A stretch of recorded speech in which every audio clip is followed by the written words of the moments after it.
मिरज शहरात राष्ट्रवादी काँग्रेसच्या नगरसेवकांच्या वतीने उपमुख्यमंत्री अजितदादा पवार यांना भावपूर्ण श्रद्धांजली वाहण्यात आली। यावेळी दादांच्या निधनाने मनाला चटका बसल्याची भावना व्यक्त करत माजी महापौर किशोरदादा जामदार यांनी अजितदादांच्या आठवणीला उजाळा दिला। अजितदादा शब्दांचे पक्के होते, त्यांनी आम्हाला जे शब्द दिले होते ते त्यांनी पूर्ण करून दाखवले, त्यामुळे त्यांचे जाणे मनाला फार वेदनादायी आहे, असे उद्गार किशोर जामदार यांनी काढले। यापुढे अजितदादांना दिलेला शब्द पाळून राष्ट्रवादी काँग्रेस पक्ष तळागाळापर्यंत पोहोचवण्याचा निर्धार करत हीच आमच्याकडून दादांना खरी श्रद्धांजली ठरेल, असेही त्यांनी सांगितले। तसेच आज संध्याकाळी सर्व नगरसेवक व कार्यकर्ते बारामतीला रवाना होऊन अजितदादांच्या पार्थिवाचे अंतिम दर्शन घेणार असल्याची माहितीही यावेळी देण्यात आली। या श्रद्धांजली कार्यक्रमास नगरसेवक करण जामदार, नगरसेवक आझम काझी, नगरसेविका शिरेन पिरजादे, शरददादा जाधव, शैलेश देशपांडे, दिगंबर जाधव, शिवाजीराव दुर्वे, अमित पिसे, सचिन पिसे, आरिफ चौधरी, जुबेर चौधरी, अविनाश भगत, महादेव सातपुते, शकील पिरजादे, प्रशांत चव्हाण यांच्यासह मोठ्या संख्येने राष्ट्रवादीचे कार्यकर्ते उपस्थित होते। कार्यक्रमात शोकाकुल वातावरणात दादांना आदरांजली अर्पण करण्यात आली। आज सकाळी एक दुर्घटना घडली, त्यामध्ये राष्ट्रवादी अजितदादा गटाचे मेन मुख्य अजित पवार साहेब यांचा ॲक्सिडेंट झाला आणि त्यात त्यांचं निधन झालं। आम्ही नुकतंच त्यांच्या पक्षामध्ये प्रवेश केलेला होता एक महिन्यापूर्वी, परंतु शब्दाला जागणारा, कारण आम्हाला ज्या चर्चा झाल्या, ज्या चर्चेमध्ये जे जे शब्द दिले ते सगळे तंतोतंत पाळले आणि त्याच्या आमच्या पाठीशी खंबीरपणे उभे राहिले।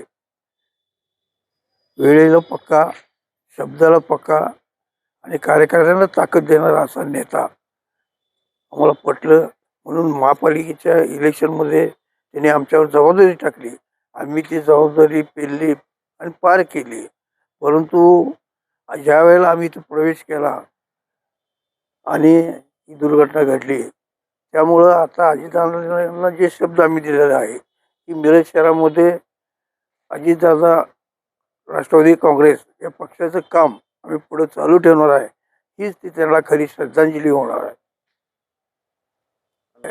आम्ही सगळेजण जाणार आहे, कारण निघालं तर रात्री निघायला पाहिजे, कारण तिथं आता राहायची याची सोय नाही आहे, सगळे लॉजेस वगैरे सगळे फुल झालेले आहेत। त्यामुळे सर्वसाधारण 10-10:30च्या दरम्यान आम्ही सर्व नगरसेवक हे बारामतीला जाणार आहे। सकाळी साधारणतः 9च्या सुमारास एका विमान अपघातात राष्ट्रवादी काँग्रेस पार्टीचे राष्ट्रीय अध्यक्ष सन्माननीय अजितदादा पवार यांचं दुःखद निधन झालेलं आहे आणि फार कमी वेळेमध्ये त्यांचा जो सहवास लाभला, त्यांच्या अनेक आठवणी सांगता येतील। पण जसं आता आमचे नेते सन्माननीय किशोरदादा जामदार यांनी सांगितलं की शब्दाला जागणारा नेता आणि अहोरात्र काम करणारा नेता, म्हणजे रात्री 2-2 वाजेपर्यंत सुद्धा प्रशासकीय अधिकाऱ्यांना घेऊन बैठका घेऊन लोकांच्या हितासाठी रात्रंदिवस काम करणारा नेता, अशी त्यांची ओळख जी होती महाराष्ट्रभर, त्याप्रमाणे खरंच त्यांचं व्यक्तिमत्व होतं आणि त्याप्रमाणेच त्यांचं काम होतं। जसं आता दादांनी सांगितलं की इथून पुढं मिरज शहरामध्ये राष्ट्रवादी काँग्रेस पार्टी अजित पवार गट या पक्षाचं कार्य अधिक जोमानं उभं करून प्रत्येक कानाकोपऱ्यामध्ये कार्यकर्त्यांचं जाळं तयार करून येणाऱ्या प्रत्येक निवडणुका असतील, येणारे कुठले शहराच्या दृष्टीनं जे विकासाचे जे कुठलेही धोरणं असतील, त्याच्यामध्ये आमच्या पक्षाचा आणि आमच्या गटाचा जो काय योगदान देण्याचा विषय असेल तो अत्यंत प्रामाणिकपणे आम्ही किशोरदादांच्या नेतृत्वाखाली पार पाडू, हीच खऱ्या अर्थानं त्याला आमच्या सर्वांच्या वतीने श्रद्धांजली आहे।